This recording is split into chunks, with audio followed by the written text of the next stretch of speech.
Le chapitre 4 de Matthieu contient tellement de richesses de détails qu'il est difficile de les synthétiser en quelques minutes. Mais avançons sur les grandes lignes de cette section. Le premier point est que juste après le baptême de Jésus, il est emmené au désert pour être tenté. Ceci montre que ce n'est pas sûr qu'après le baptême, la vie du chrétien devient une mer de roses. Les arbres portant de fruits reçoivent plus de jets de pierre, n'est-ce pas? Suite à un jeûne de 40 jours, le diable lui-même est apparu pour le tenter. Chacune des 3 tentations révèle des aspects fondamentaux du péché. À la première tentation, le diable demande à Jésus de transformer des pierres en pain.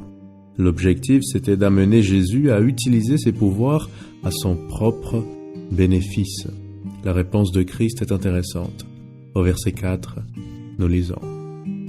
Jésus répondit, « Il est écrit, l'homme ne vivra pas de pain seulement, mais de toute parole qui sort de la bouche de Dieu. » Face aux tentations, Jésus utilise la Bible pour se défendre.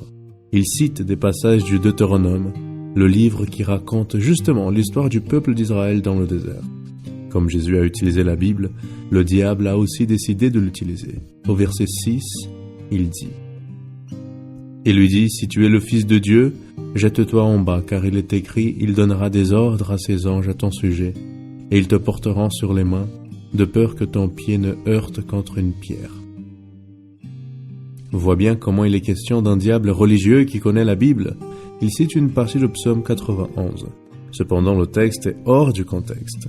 La promesse de protection est pour ceux qui font confiance au Seigneur et pas pour ceux qui le tentent. Pour chaque tentation, Jésus a utilisé une partie de la Bible.